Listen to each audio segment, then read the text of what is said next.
Facebook page. So ngayon, maaaring ganito, Sir, bakit gano'n? Dito, Sir, dito, may Facebook naman ako, pero hindi na visible sa Facebook. Gayahin niyo yung approach nitong tao. Hindi ko lang kung sino to, no? Pero ito yan. Ito yung page niya. Okay? House and lot for sale in Pangasinan. Nandito ba to? Wala. Okay? Kilala niyo ba ano nito? Wala. Okay, here's the thing. Ang ginawa niya is, in-SEO niya yung title ng kanyang page para mag-appear sa Google. So ngayon, kapag sinerch mo, house and lot for sale in Pangasinan, nandun siya sa pang-apat. Okay? So, anong ginawa niya is that dito, nagkaroon siya, nakinidan ko yung kanyang page, 3,000 followers na siya. Meron nag-i-inquire. Okay? Pero meron ako sa inyong isang sekreto. Okay? Meron ako sa inyo sa sikreto. Here's the thing. Okay. Kapag tinype nyo, affordable house and lot for sale in Pangasinan. Okay, meron pala. Okay, wait lang. So kapag sinerch po ninyo, no, this one is house and lot for sale in Pangasinan. Hindi ko lang kung nakikita ninyo. Meron dyan ng mga suggested si Google. Okay? Ibig sabihin yan, most of the time, aside from this, ito yung sinesearch ng mga home buyers. So ngayon, eto, paunahan na lang kayo. Anything dito, pwede niyong gawin na pangalan ng inyong page. Okay, like number 1. Eto, wala pang gumagamit siguro nito, Camellia Homes Pangasinan. Pwede niyong gamitin yan. Foreclosed house and lot for sale in Pangasinan. Yan ang title ng page ninyo. Papatok yan. Pero merong isa, affordable house and lot for sale in Pangasinan. Kapag sinerch nyo on Google, wala pa siya. So ngayon, paunahan na lang kayo. Okay, kung sino ang gagawa niyan. And what you're going to do is create that. Okay? And ang mangyayari dito is this, no? Maaaring sasabihin nyo, Sir Marlon, gumawa na ako eh. Bakit hindi pa rin siya nag-a-appear? Because kailangan nyo pa rin i-build ang inyong credibility ng inyong page. So paano na-build ang credibility ng page? Number 1, kailangan consistent kayo sa pagpo-post. Okay? Kahit walang nagla-like, post lang kayo ng post. Pangalawa is that medyo mataas ang engagement ninyo. Lalong-lalo na, no, maraming nagsisearch doon sa inyong page. Okay? And then next would be, nagiging credible ang page ninyo sa pamamagitan ng yung mga nagko-comment doon, mga nagla-like doon, ay credible na mga tao, hindi mga trolls. Okay? Hindi yung napomonitor kasi ni Facebook yan. Kapag for example, no, by the way, ako po meron pong Facebook. Okay?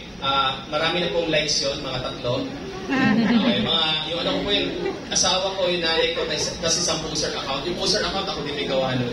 Okay? But kidding aside, ang punto lang dito is that titignan po yan ni Facebook kapag ang nagla-like doon is kayo din may gawa. Parang sariling sikap. Nagagawa ko na parang sariling like, no? Pero gano'n lang, mamaya tuturuan ko kayo, no? Quick tips sa paggawa ng Facebook. Gusto niyo malaman? Yes. Okay, natututunan naman kayo? Yes. Okay, so quick tip. Number 1 is this. Set up a common search name. Okay, which is, yun nga, no? Pag nagawa kayo ng pangalan ng page ninyo, you can set up a page na title, for example, affordable house and lot in Pangasinan. Okay? Yun yung pangalan ng page ninyo. And eventually, wala rin, meron na nauna sa inyo.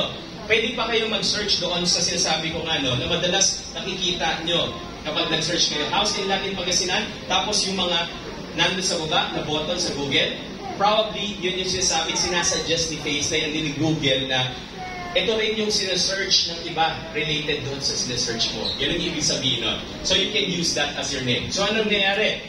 Set up kayo nun. Pangalawa is this. Invest in visuals. Pagkasa ka, 1, 2, 3, go! Invest in visuals. Ano po ibig sabihin nito? Okay, balikan ko lang po yung page kanina. Okay, yung house and lot in Pangasinan. Okay? Nakita ko po, may mga nag-i-inquire sa kanya. Okay? Pero from a perspective na ako po yung buyer, ang tingin ko po doon is that parang hindi ako bibili. On my end, hindi ako bibili. Why? Kasi kung nagbebenta ka ng isang high-end na isang property, kailangan yung picture na pinoproject mo pang high-end din. Okay? So, sabi ng high-end is that at least hindi naman sobrang magarbo pero maganda siya tignan. Okay? So, anong gagawin niyo? Number one, pwede kayo again mag-hire ng iba na magaling talaga doon, lalo na yung mga bata, no? Magagaling na sa ganyan, no? Mag-create ng mga designs, okay, ng properties niyo, o kaya pangalawa, kayo po yung mag-aral.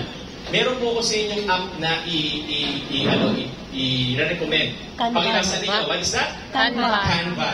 Okay, so alam na alam ni Mami. Yan, gumagamit ka, Mami? Yan, Canva. Okay, so dahil doon, yung Canva, napapadali ninyo kung ano yung itsura ng inyong, ng inyong page. Pero, again, take note of this.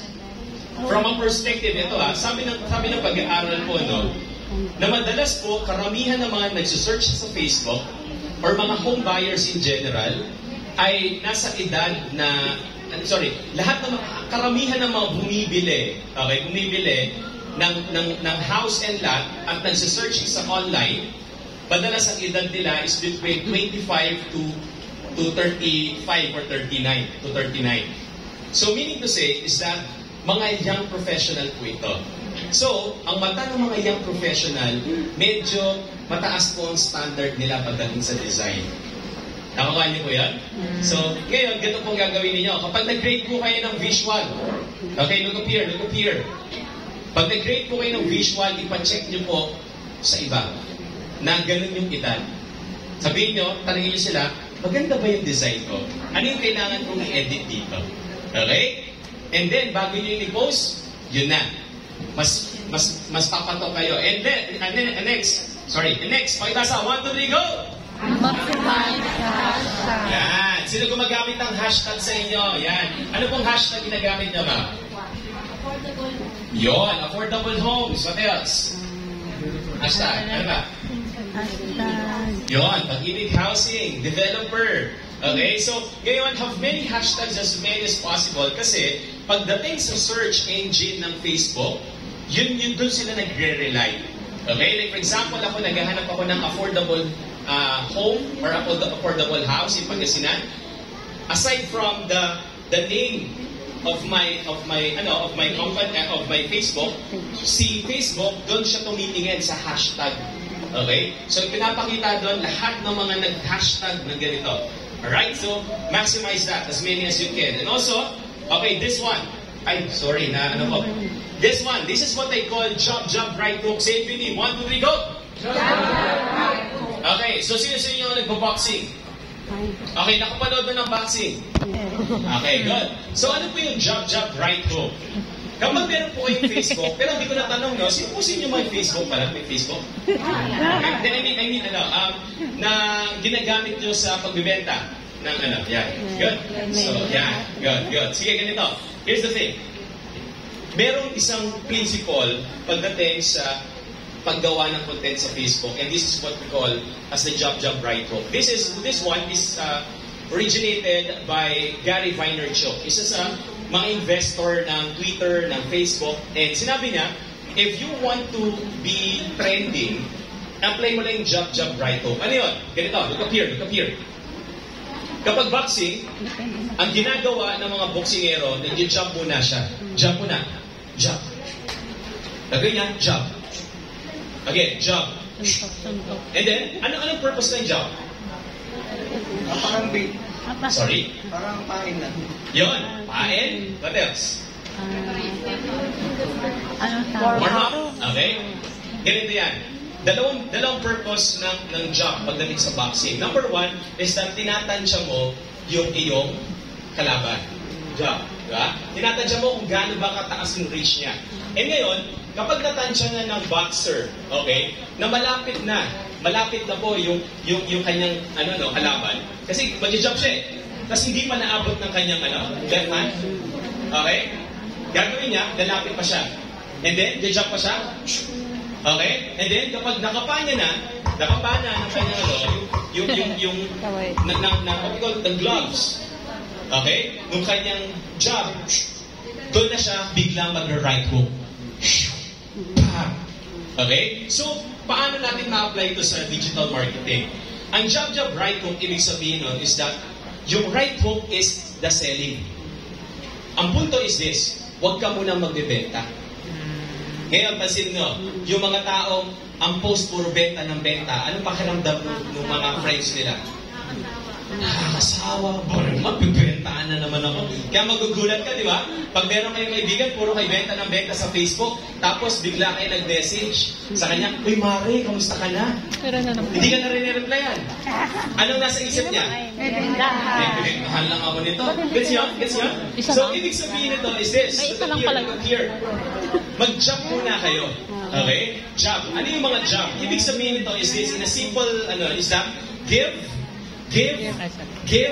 then sell. Again, give, and then sell. And then give. Ano ibig sabihin nun? Number one is this. Paano kayo mag-give? Maglagay muna kayo ng something na magiging masaya ang mga followers niyo. Number one, quotable quotes. Inspiring quotes. Ngayon, mag-post muna kayo ng inspiring quotes. Diba? Parang, morning, it's wonderful Wednesday. Ganyan. No? Parang, pag-post mo na kayo, and that is, give. Pangalawa, pwede kayo magbigay ng freebies. Okay? Like for example, lahat po ng mga makakamit ko ngayon, merong libreng burger. Okay? May libreng burger. Yan. So that is job. Nakuha niyo? Ano ba? Ano ba yung mga uri ng giving? Ano pa mga uri ng giving? Sir, yung inspirational message. Inspirational message. Pwede kayong video. Okay, what else? Paano? Okay. So, ibig sabihin ito, and here's the thing. Mga promos, sir. Promos. Okay. So, here's the thing. Okay. Here's the thing. Look up here. Okay. Kapag nagbibenta po kayo, kapag nagmamanage po kayo ng Facebook, okay, pag nagmamanage po kayo ng Facebook, magbigay muna kayo bago kayo magbenta. Okay? And then makakapa po ninyo yun, no? Like for example, kapag nakikita nyo po yung mga influencer sa social media. To be honest, hindi po sila nagbebenta, pero di nila namamalayan, nabibentahan na kayo. Like for example, sila kasi yung tipong maggagawa lang ng content, like magpapatawa lang sila, o kaya minsan, magbibigay na sila ng tips. Ayun din, no? Bigay din kayo ng tips kung ano yung mga sinusuot nila. Bigay na sila ng bigay. And then, kapag gumawa na sila ng video na meron silang ini-endorse na mga facial wash, Mga libro, sir. biglang ikaw, wow, piling ko nga yun. Kasi, binigyan mo muna sila bago ka nagbenta. Nakuha niyo?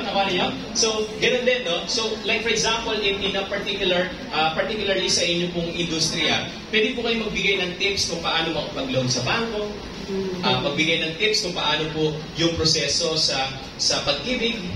Okay? Pwede po, yung ibig sabihin, anything na informative or inspirational or anything na magbe-benefit po, isipin nyo muna yung audience ninyo. Nakuha niyo? Yes. Okay? Pakisabi sa tabi, isipin mo muna ako. Isipin mo muna ako. Isipin mo muna ako.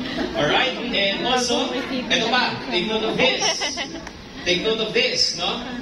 Pero mamaya na akong focus sa Reels. But this one, set up the automated reply. Okay?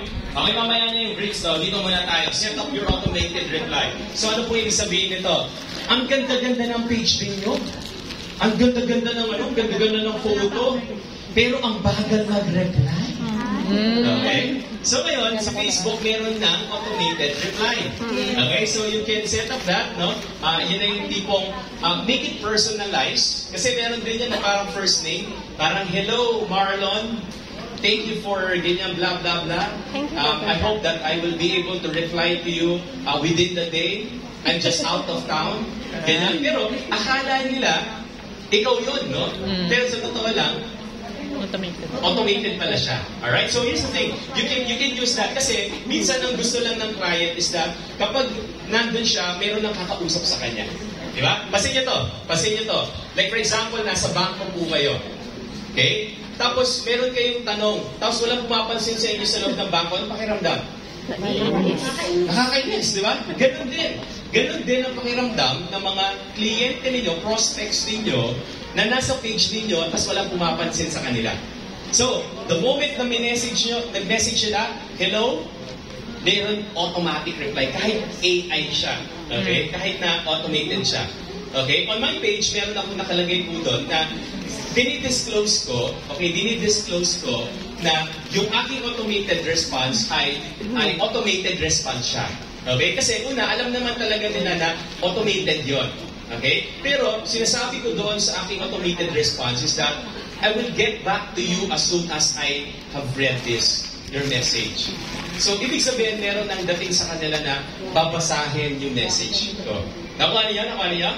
So, you can do that. Alright? So, ngayon, hindi ko naman tuturo po sa inyo yan, ha? I think you can ask your superiors or someone. Kaya-kaya na po yan, madali. But here's the thing. Meron pang isa. What is this? Pakibasa. 1, 2, 3, go! Focus on reels. Yan. Focus on reels. Okay, sino po dito sa inyo ang nagre-reels? Good. That's good job. Why? Because I study that reels, pakibasa nga, 1, 2, 3, go! Reels help to attract and keep users on Facebook and Instagram for an average of 29 minutes daily. So, ibig sabihin, bawat isang tao, at least 29 minutes nasa Reels. Okay? Every day. Average po yun, ha? Pag sinabi yung average, meron na 5 hours nasa Reels. Okay? Pero, ang punto doon is that average at least merong 29 minutes. So, ibig sabihin, sa 29 minutes na yun, take note of this, kahit man lang 1 minute and 30 seconds ng buhay nila, nadaanan nila yung Reels mo. Okay? Nakuha niyo? So, ngayon, ano yung mga Reels? Ito yun, di ba? So, sa mga hindi pa nagre-Reels, yan, you can create Reels. Pwede nyo i-connect. By the way, guys, no, pwede nyo i-connect yung Instagram ninyo sa Facebook. Alam niyo na yun, di ba? Okay, so pwede kayo mag-post lang sa Instagram tapos connected na yun sa Facebook na Reels. But also, I think meron ngayon, no, bago lang ata to, na pati yung Facebook mo, pwede na mag-connect din sa TikTok. Okay? So you can do that, you can explore that. So ang punto lang dito is this. Ito na. Pakibasa. 1, 2, 3, go! Most of the audience on Facebook is between the ages of 25 and 34. And 70% use the app daily. So meaning to say, ito po yung target market po ninyo. Okay? Dahil sila po ang madalas na nangangarap magkaroon ng bahay. Okay? Sila yung mga gustong nagsisimula ng buhay, yung ikakasal. So sila yung mga tipong mga young professional, malakas pa at kaya pong magbayad ng 30 years, okay, o kaya 20 years. So these are your target market. You can maximize that. And you can also use this, TikTok. Sino sa inyo may TikTok? Taas sa kamay? Yan. So you can use that TikTok. Yes, mga sayo-sayo na si ganun-ganun, no? Alright, sample. So, you can use the TikTok, alright? And here the things, no? Na nakita ko, hindi ko alam kung isa kayo dito. Alright, so meron dito na house and lot for sale in Pangasinan. Sinerch ko po on TikTok. And imagine, ito po yung lumabas. So imagine, this one, makikita kagad kayo kapag, for example, nag-search sila sa TikTok. Because, again, on TikTok, ito lang secret dyan. Number 1, 1, 2, 3, go! Use hashtags on TikTok. And another tip is, have 1, 2, 3, go! Have more videos. Yun. Have more videos as possible. But aside from TikTok, ano pa? Ano pa yung pwede natin i-set up? YouTube. That is what we call YouTube. Okay? So sa inyo may YouTube? Ayun. Maximize ni Mom, no? Yung lahat ng social media, no? So, YouTube is also one. Okay, ito, nagsisimula pa lang tayo, YouTube is still the number 1. Okay, take note of this. Sa totoo lang, aside from Google, they go to YouTube. And take note that YouTube is the number 1 destination na karamihan ng mga gusto bumili ng bahay at lupa. Okay? So, bakit? What do you think? Bakit kaya pupunta sila sa YouTube. Ba't kaya? Yung visuals. Yun. Gusto nila makita yung actual. Okay? And madalas, okay, ang TikTok kasi parang few minutes lang siya, di ba? Pero ang YouTube is that yung full range talaga, no? Ano talaga yung tsura, okay? Gusto nila makita kung merong ukabay sa taas. Okay, so mga ganun sila. And but ang punto lang dito is this. Take note of this. 1, 2, 3, go! Set up your digital footprint. That's only the first one. After mong gumawa ng lahat ng mga social media na yon, no? Actually, meron pang isa eh. Di ko na sinama dito. That is the email marketing, no? Yung have more emails. Pero, take note of this. Ang pangalawa is this. Kapag meron ka na nun, hindi enough na meron kang ganon. Okay? You just have to do the ads or make some noise. Ang punto is this. If you set up your Facebook, if you set up your website, your TikTok, your YouTube, importante na maingay yung mga accounts na yun. So ngayon, ano ang gagawin ninyo sa website? Okay. Have you heard this word? Sino sa inyo ang first time narinig itong SEO? Sino sa inyo ang alam na narinig na yung salitang SEO? Search engine Yeah, search optimization. engine optimization. Sino first time narinig ang SEO? Good. Sige. So ngayon, anong meron po sa SEO, ma'am? Presentation. Okay, anong meron po sa SEO? Yung Google po, yung sinesearch mo po yan. Yes. So ang punto lang dito is this. Ang SEO, basically, take note of this. Ang SEO is that yung website mo, okay, yung website mo is that inaaral mo para mag-top siya sa number 1. First page sa Google. Okay? Because, ang punto dito is this. Madalas, ang mga home buyers, no, minsan tinatamad na yan pumunta sa second page ng Google. Or, most likely pupunta pa siya sa second page, pero kapag third page na and fourth page na, tinatamad na yan. Ang kinoconsider niya na lang is the first page or second page. Okay? Pero pag nakakarating sa third page, pero pagdating sa fourth page, fifth page, ayoko na. Dito na lang ako. Okay? So, ibig sabihin, mas malaki yung chance mo kapag nasa first page ka. So, paano gagawin doon? Yung website mo, kailangan optimize. Ang ibig sabihin doon is the SEO. So, paano yon? Okay, take note of this. Quick tip, paano ka mag-SEO? Gusto nyo malaman? Yes. Okay, number 1 is this, no?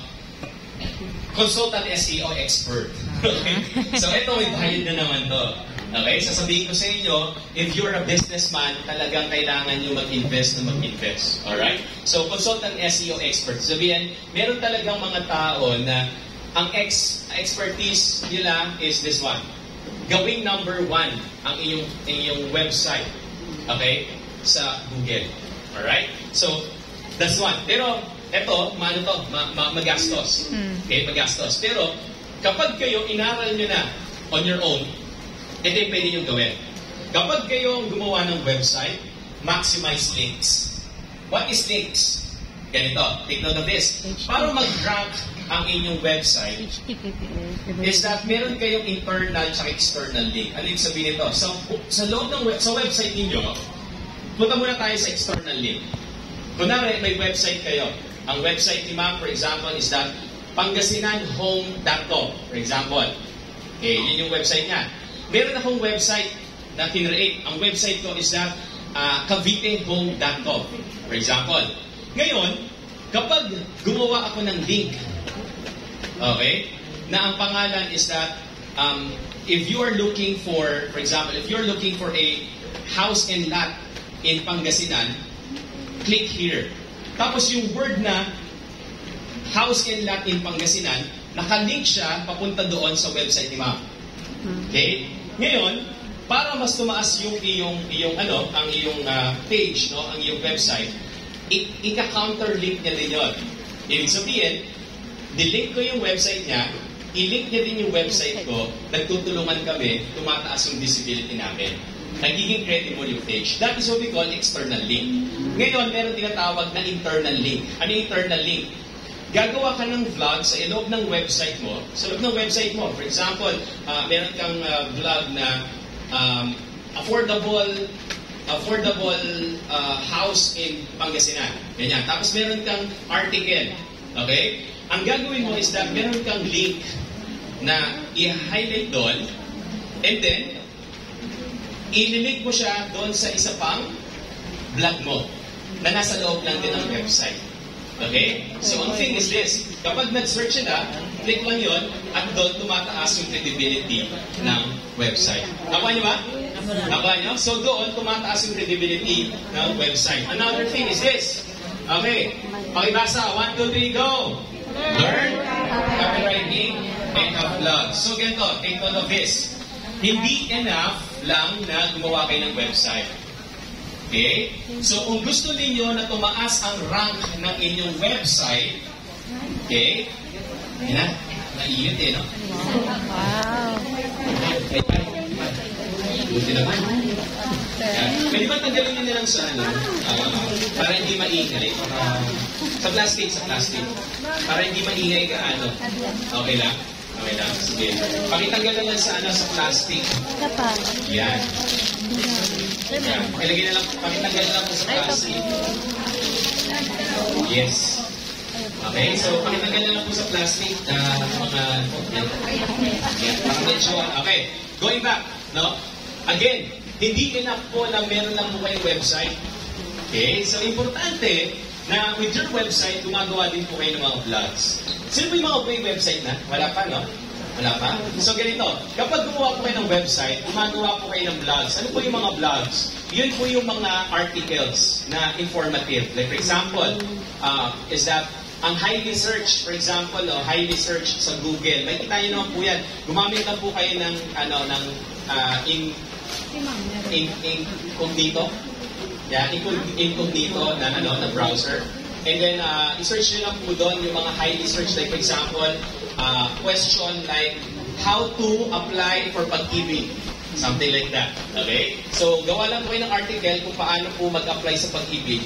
And then, yung article na yon is that you can have that, no? Mas marami kayong article, mas nakikita ni Google na, ay, active to. Okay? Nagbibigay siya ng information. Sige, plus point ka sa langit. Ganyan yan. Okay? So, sabihin na is that tumataas yung, yung rank mo, yung rank ng website mo sa Google. Pangalawa is this, no? You can also maximize this. Meron ako sa inyong sekreto na kung pwede nyo gamitin. Gusto nyo malaman? Yes. Ito yung bago nating tropa. Ang pangalan po niya is si ChatGPT. Ay, okay. Kilala niyo ba si ChatGPT? Yes. Okay, isa po siyang AI. Okay, isa po siyang AI na kaya po niyang gumawa ng isang article na nakapagpasa na po ito ng bar exam. Okay, ng entrance exam sa US. Kasi sobrang talino niya. So ngayon, pwede niyong i-type sa ChatGPT, please make me an SEO-friendly article about, for example, about making a loan. Okay? O kaya, about financial management. Okay? So ngayon, magbibigay, si ChatGPT na po gagawa naman sa inyo ng article. So ito gagawin niyo.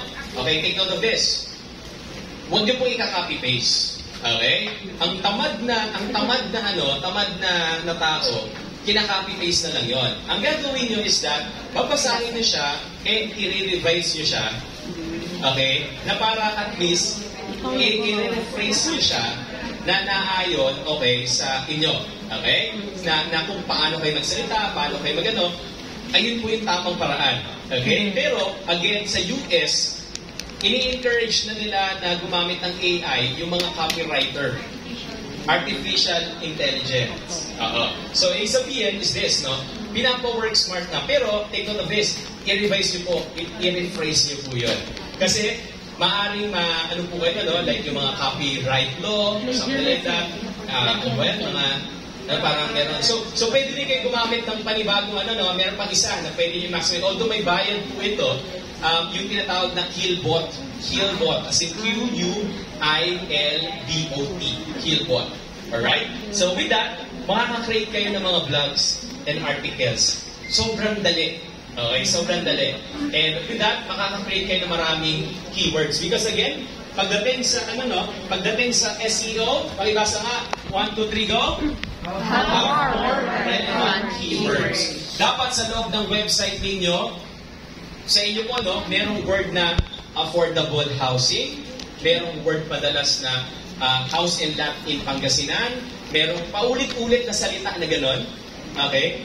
Ngayon, si Google, nagkakaroon siya ng thinking na, itong website na to, tungkol siya sa housing in Pangasinan. And I tell you this, pag na-build mo yung credibility, aangat po yung page ninyo. Marami pang mga tips pagdating sa SEO, hindi ko na po sa inyo matuturo, guys. Okay? Pero natututo naman, dito? Yes. Okay? Learning so far? Yes. Okay, ito pa. Okay. Meron na kayong Facebook, di ba? Meron na kayong Facebook. Sino sa inyo ang sumasali sa groups? Yan. Ano po ginagawa niyo sa groups? Ayun, ano ba? Nag-stop. Okay, ano po yung post sa discussion, ma? Share mo? Nagbibenta din. Okay, take note of this, no? Take note of this. This one, okay, this is a page of my wife. Okay, just to tell you also, no, my wife is a speech language pathologist by profession. Okay, nandun siya sa labas. Hi ka naman dyan, Miss Monica. Yan, busy po siya. Okay, yan, si Miss Monica. Actually, she's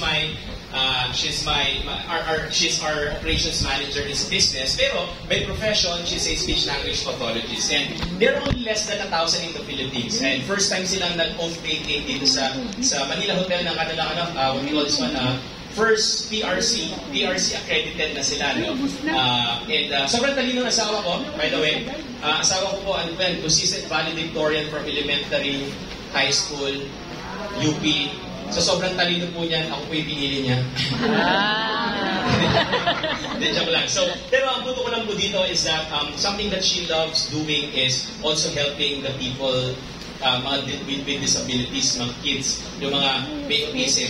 Kung paano magsalita ng maayos, paano maayos yung pagsasalita. So, ayun talaga yung profession niya. And one time, sabi niya sa akin, man, ano kaya? Gawa kaya ako ng community. Okay? Tapos ang go lang, gawa ka ng community. And take note of this. She created this community. The name of the community is that Speech Therapy Support and Tips for Filipino Families. And imagine this, no? Wala pang 6 months. Biglang 5,000 agad yung groups, members ito. And ang bilis it's organic, okay? It's organic, meaning to say, natural yung growth niya. And nakita ko, isa sa mga sikreto ng aking wife is this. Sikreto niya sa page na to is that hindi siya nagbebenta. Ang ginagawa niya lang is that nagbibigay lang siya ng tips. Okay? So, ngayon, here's the thing. Kapag meron na kayo, no, ito yung sinasabi natin last time na job, right hook. So, if you want to go, job, right hook. So, if you are part of a group, take note of this. Mabibuild yung credibility ninyo kung hindi kayo benta ng benta. Okay? So, anong gagawin ninyo? Sa loob ng groups, okay, engage like a... Again, makibasa, 1, 2, 3, go. Engage like a consultant. Sa loob ng group is that wag ka kayo magbenta. Ang gagawin ninyo is that, number 1, mag-engage kayo sa mga comments. For example, meron silang tanong. Meron doon nag-post, di ba? Nagtanong. Ma'am, sir, saan kaya po pwedeng bangko po pwede namin paglunan? Ikaw, kapag meron kang alam, okay, sagutin mo. Okay, nakakaya? So, ibig sabihin, sa group is that mag-i-engage ka in a sense na hindi magpapakilala ka sa kanila na parang, ay, itong taong ito, hindi lang ito nagbibenta. Nagtuturo din. Okay?